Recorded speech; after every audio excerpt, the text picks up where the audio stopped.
عام طور پر نا جب کسی بھی مسئلے کی تشخیص کی بات آتی ہے تو مطلب ذہن میں ایک خاص قسم کی درستگی کا خیال آتا ہے، جیسے کوئی انجینئرنگ کی چیز ہو۔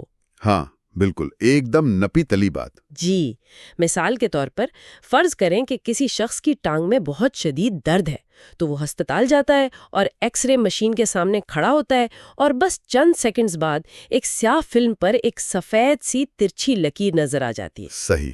اور ڈاکٹر بس اس لکیر کی طرف اشارہ کر کے پورے اعتماد سے کہہ دیتا ہے کہ بھائی مسئلہ یہاں ہے۔ ہاں، کہ ہڈی ٹوٹی ہوئی ہے اور یہ رہا اس کا علاج۔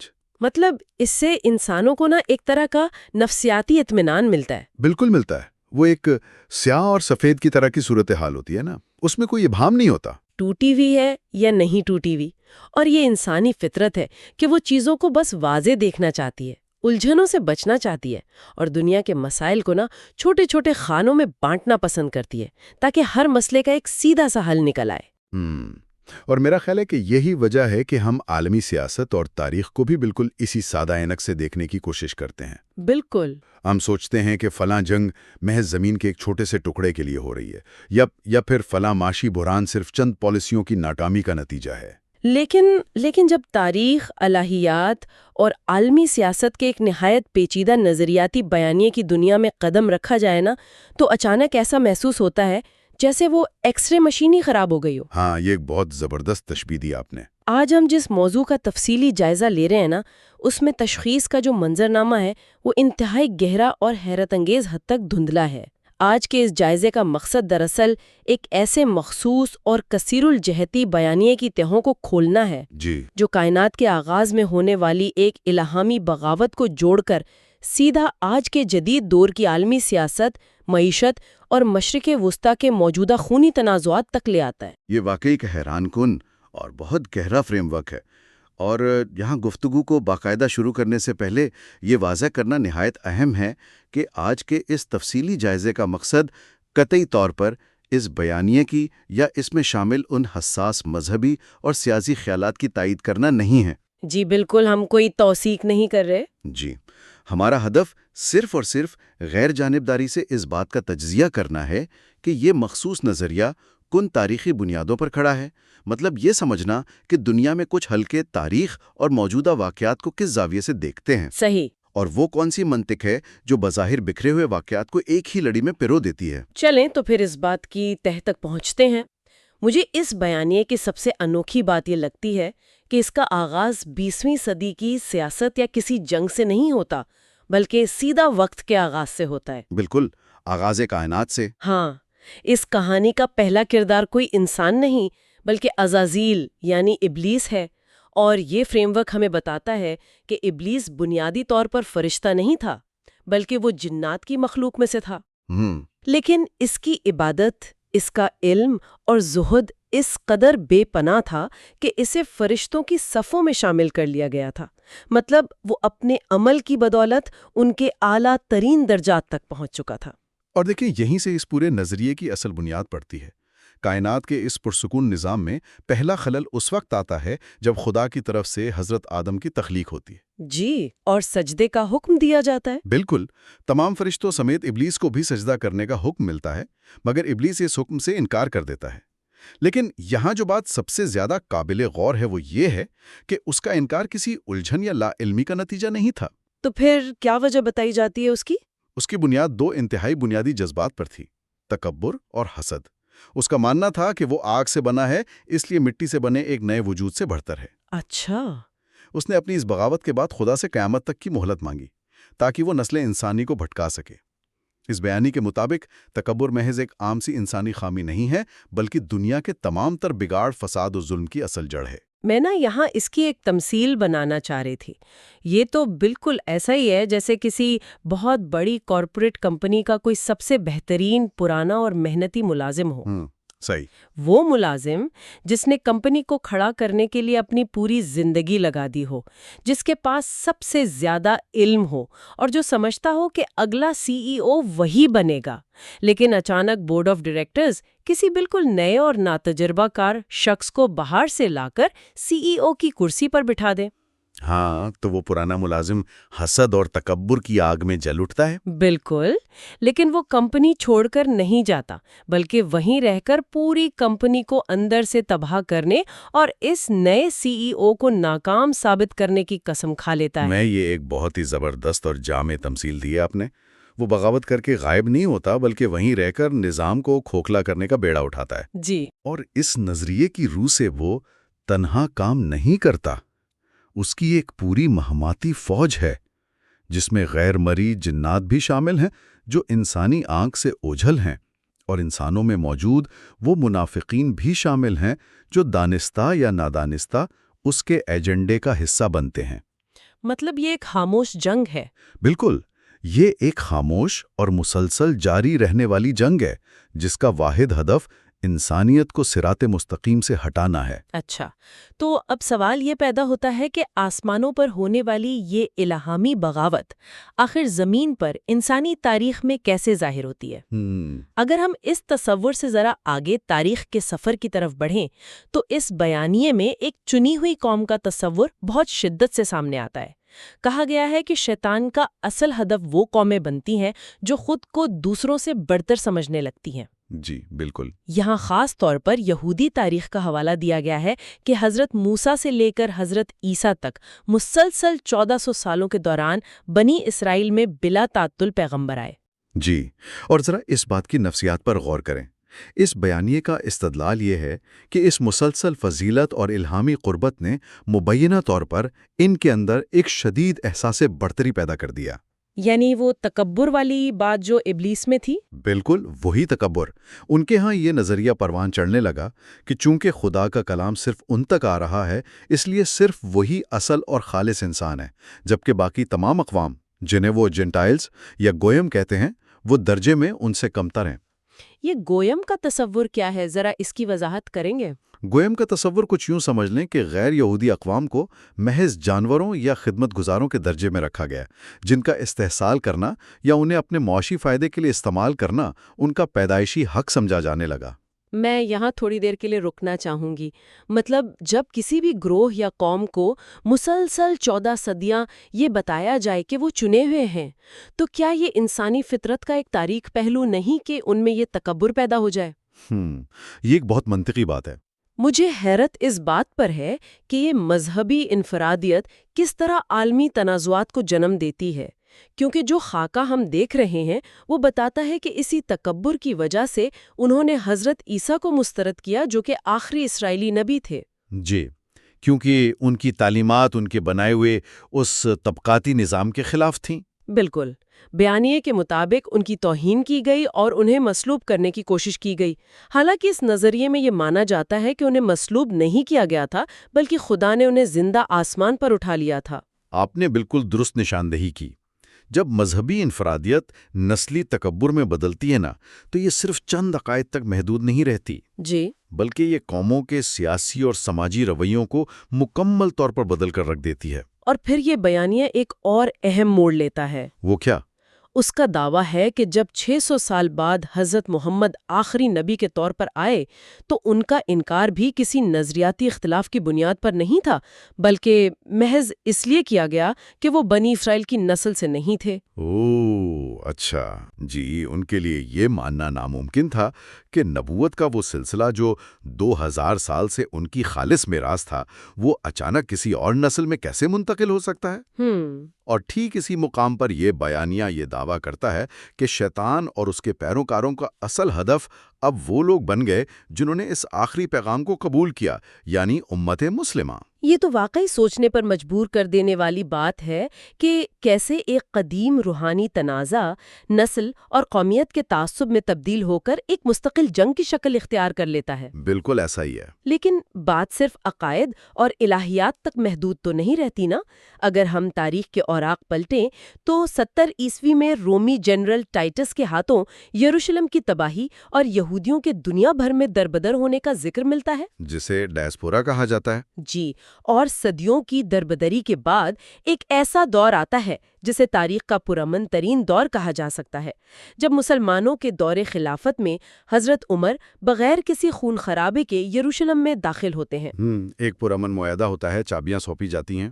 بالکل، اور اس کے بعد مسلم اسپین کا دور آتا ہے، جسے حیرت انگیز طور پر خود یہودی مورخین بھی اپنی تاریخ کا سنہری دور مانتے ہیں، جہاں انہیں مکمل مذہبی آزادی اور معاشی ترقی کے مواقع ملے۔ اس میں تو کوئی شک نہیں کہ وہ تاریخ کا ایک سنہری دور تھا، لیکن اگر ہم اس پورے نظریے کو ذرا بڑی تصویر کے ساتھ جوڑیں نا، تو یہاں ایک انتہائی مرکزی، طاقتور اور بظاہر غیر متعلقہ پہلو ابھر کر سامنے آتا ہے۔ وہ کون سا پہلو ہے؟ وہ ہے یورپ کی مذہبی اور مالیاتی تاریخ کا موڑ۔ اس بیانے کے مطابق دنیا پر غلبہ پانے کا طریقہ ہمیشہ ایک جیسا نہیں رہا۔ جب یورپ میں پروٹسٹنٹزم ابھرا تو اس نے ایک بہت بڑی تبدیلی کی بنیاد رکھی۔ ایک منٹ، میں یہاں آپ کو روکوں گی۔ ذرا اس پروٹسٹنٹزم والے حصے کو تھوڑا آسان الفاظ میں سمجھائیں۔ مطلب عیسائیت کے اندر ہونے والی اس اصلاحی تحریک کا عالمی سیاست اور الہیات کے اس بیانیے سے کیا تعلق بنتا ہے؟ یہ بہت اہم سوال ہے۔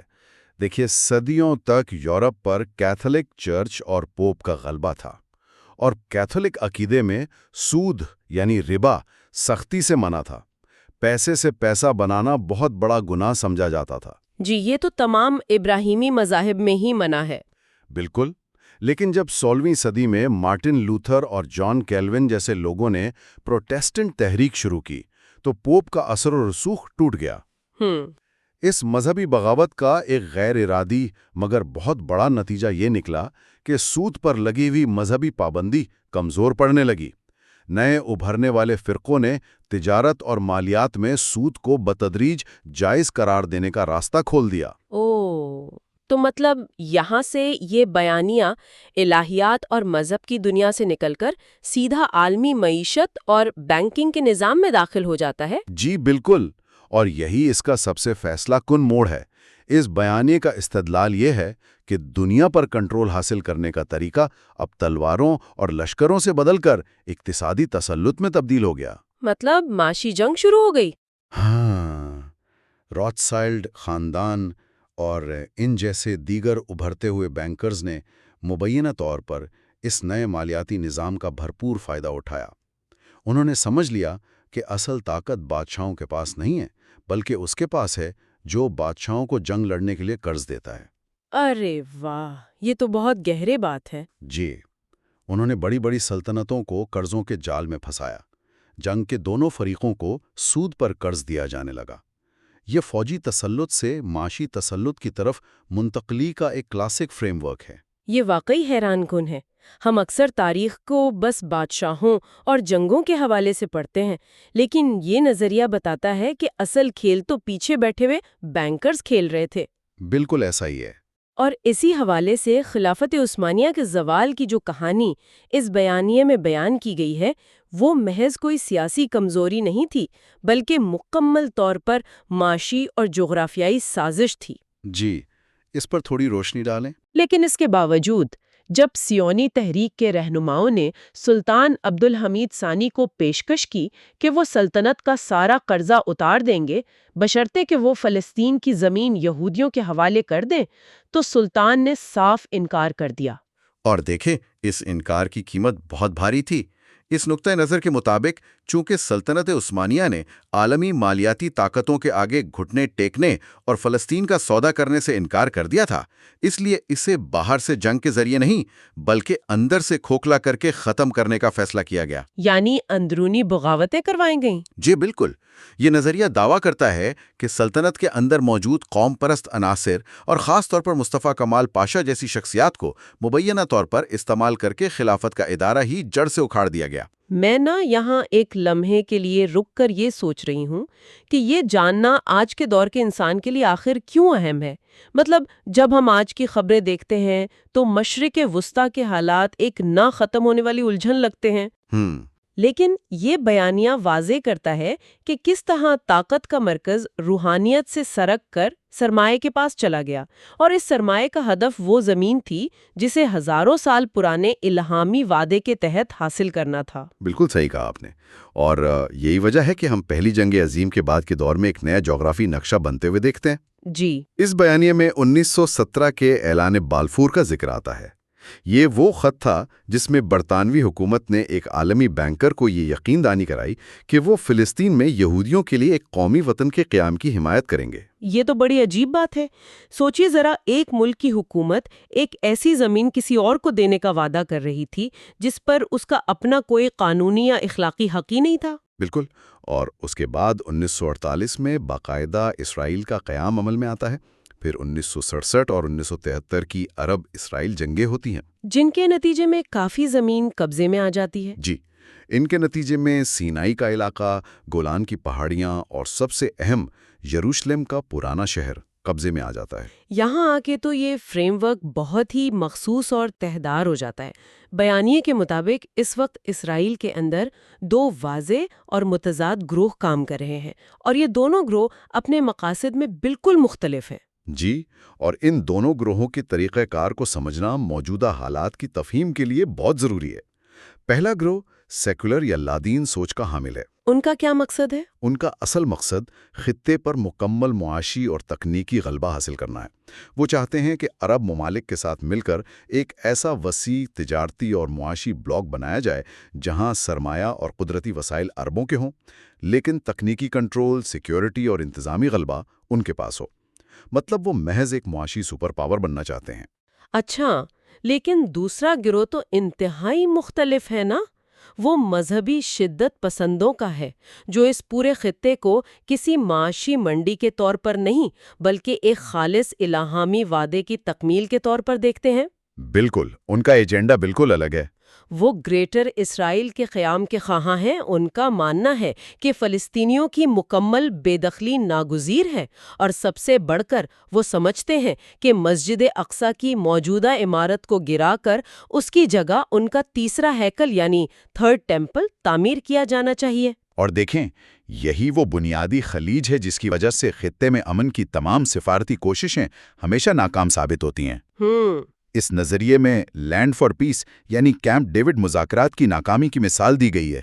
جب 90 کی دہائی میں ایہود بارک کی جانب سے زمین کے بدلے امن کی پیشکش کی گئی، تب بھی یروشلم اور خاص طور پر اس مخصوص مقدس مقام کے کنٹرول کا تنازع کسی صورت حل نہ ہو سکا۔ ہاں، اور اسی کا تو وہ نتیجہ نکلا تھا نا، یتزاک رابن والا۔ ان شدت پسندوں کے نزدیک زمین واپس کرنا الہی منشا کے خلاف تھا۔ میں ان تمام کڑیوں کو جوڑنے کی کوشش کر رہی ہوں۔ یہاں تک تو بات سمجھ آتی ہے کہ مقامی سیاست الہیات کے زیر اثر ہے، لیکن یہ بیانیہ اپنی انتہا کو تب چھوتا ہے جب یہ جدید ترین عالمی اور جغرافیائی واقعات کی کڑیاں بھی واپس اسی الہی کہانی سے جوڑتا ہے۔ جی، یہ اس کا سب سے حیران کن حصہ ہے۔ اس مخصوص فریم ورک کا ایک انتہائی تہلکہ خیز اور متنازع دعویٰ یہ بھی ہے کہ 11 ستمبر کو ورلڈ ٹریڈ سینٹر اور پینٹاگون پر ہونے والے حملے محض ایک دہشت گرد تنظیم کا انفرادی عمل نہیں تھے، بلکہ یہ ایک انتہائی وسیع تر سازش کا حصہ تھے۔ ذرا بتائیں گے کہ آخر 9/11 کا اس تیسرے ہیکل یا مشرق وسطیٰ کے اس مذہبی تنازع سے کیا منطقی تعلق بنتا ہے؟ دیکھیں، اس نظریے کے مطابق اس کا تعلق براہ راست جیو پولیٹیکل ڈسٹریکشن یعنی جغرافیائی اور سیاسی توجہ ہٹانے سے ہے۔ اچھا، وہ کیسے؟ بیانیہ یہ دعویٰ کرتا ہے کہ مشرق وسطیٰ میں گریٹر اسرائیل بنانے اور تیسرے ہیکل کی تعمیر کے لیے ضروری تھا کہ خطے کے تمام مضبوط عرب اور مسلم ممالک کو کمزور یا تباہ کر دیا جائے۔ سمجھ رہی ہوں۔ 9/11 کے واقعات نے وہ جواز فراہم کیا جس کی آڑ میں امریکہ کو براہ راست مشرق وسطیٰ کی جنگ میں دھکیلا جا سکا۔ افغانستان اور عراق پر حملے کیے گئے، خطے کو غیر مستحکم کیا گیا اور دنیا کی تمام تر توجہ دہشت گردی کے خلاف جنگ پر مرکوز کر دی گئی، تاکہ پیچھے سے ان کا اپنا ایجنڈا چلتا رہے۔ بالکل، تاکہ فلسطینیوں کی بے دخلی کا ایجنڈا پس پردہ بلا تعطل جاری رہ سکے۔ یہ واقعی اس بیانیے کا وہ حصہ ہے جو عالمی سیاست کے ہر واقعے کو ایک بہت بڑے ماسٹر پلان کے طور پر دیکھتا ہے، اور پھر اس سب کا حتمی اختتام آرمگیڈن یا ہرمگیڈو کے تصور پر ہوتا ہے۔ یہ کوئی عام لفظ تو نہیں ہے، ذرا اسے واضح کرے کہ یہ آرمگیڈن کیا ہے؟ ہرمگیدو دراصل مشرق وسطی کا ایک مقام ہے جہاں عیسائی اور یہودی عقائد کے مطابق دنیا کی آخری فیصلہ کن اور سب سے بڑی جنگ لڑی جائے گی، یعنی اینڈ آف ٹائمز کی جنگ۔ جی، اس نظریے میں اسے محض ملکوں یا فوجوں کی لڑائی کے طور پر نہیں، بلکہ کفر و اسلام یا خیر اور شر کے آخری مارکے کے طور پر پیش کیا گیا ہے۔ یہ وہ نقطہ ہے جہاں ابلیس کا تکبر، عالمی بینکرز کا معاشی تسلط اور مشرق وسطیٰ کی جیو پولیٹکس، یہ تینوں ندیاں آ کر ایک ہی سمندر میں گرتی ہیں۔ یہ سب سن کر تو واقعی انسان دنگ رہ جاتا ہے۔ آج کے اس تفصیلی جائزے میں ہم نے ایک ایسے فریم ورک کو کھول کر دیکھا جو دنیا کی بظاہر بکھری ہوئی پیچیدہ تاریخ، معیشت کے اتار چڑھاؤ اور جغرافیائی تنازعات کو ایک ہی مسلسل لڑی میں پرو دیتا ہے۔